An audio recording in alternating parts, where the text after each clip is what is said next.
如果一辈子不上班会怎么样？现在很多人都想过躺平的生活，觉得这样的日子特别的爽。于是有人计划存钱，也有人计划啃老。当然，啃老这个是不建议的啊。但如果说家里有钱的话，啃一啃也是无所谓的，相信家里人也不会很介意。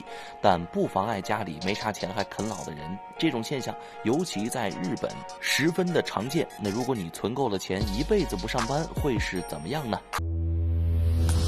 灯泡一响，脑洞开讲。这是你不上班的第一天，你关掉了以往的闹钟，想着第二天不需要早起，晚上疯狂的熬夜，直到撑不住了才睡。第二天自然醒，然后你点了一个外卖，继续刷着手机，吃完饭又继续躺回了床上。就这么躺了3天，你的作息开始正常，不会觉得只有晚上的时间才属于自己，你白天的时间也属于自己。你开始规划出去逛街或者去公园走走，回来的路上你去买了菜，你的冰箱里不再是各种外卖盒和各种饮料咖啡，而是装满了新鲜的蔬菜，这些都代表着你开始了真正的生活。你隔几天也算一下自己的余额，然后继续躺平。但也有人说，有没有可能啃老的案例呢？如果人一辈子啃老，人会变成什么样？在日本就有这样一家子人，父亲93岁，他有3个子女，其中大儿子63岁，小女儿52岁，几乎没怎么出去工作，他们俩人就靠着父亲每月发的养老金过活。那他们平时都是怎么生活的？老父亲又是怎么同意他们不出去工作的呢？我们先来说一说小女儿镜子，她平时喜欢待在家里，偶尔看一看电视，或者出门买点吃的，没有结婚生小孩，日子过得十分的平淡踏实。据说他从20岁时就已经这样了。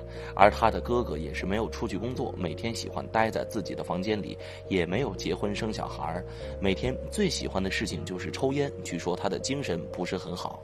而他们的老父亲每个月大约有9000多的退休金，每天都要计划开销，维持3个人不被饿死。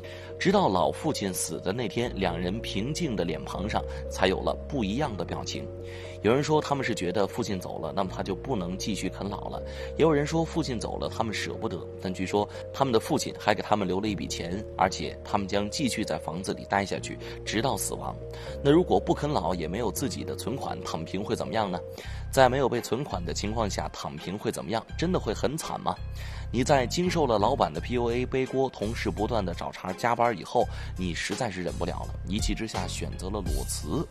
在你裸辞后的第一天，你看了卡里2000的余额，刚好还够你交1个月的房租。但由于这份工作让你对上班产生了强烈的排斥，你下意识的不去管钱快不够的事实，每天开始玩乐。但因为没钱，你只能在家里玩手机刷视频来消耗时光。有时实在是太无聊了，你也会出门去公园里走一走，晒一晒太阳，这让你十分的舒适。因为没钱，你想买杯奶茶也会犹豫很久，就算买了也开始担心没钱交房租会怎么办。但你又很排斥工作，晚上开始失眠，早上又起不来，让你越发的焦虑。你的生活习惯完全被打乱，面色憔悴，浑身透出一股没有血气的感觉。你看着好像越变越差的自己，心里开始变得迷茫起来。明明已经辞职了，为什么还是不开心？你开始明白，比起上班，没钱的日子更让人难熬。对此你有什么想说的？又有什么独到的见解呢？欢迎留言与大家一起讨论。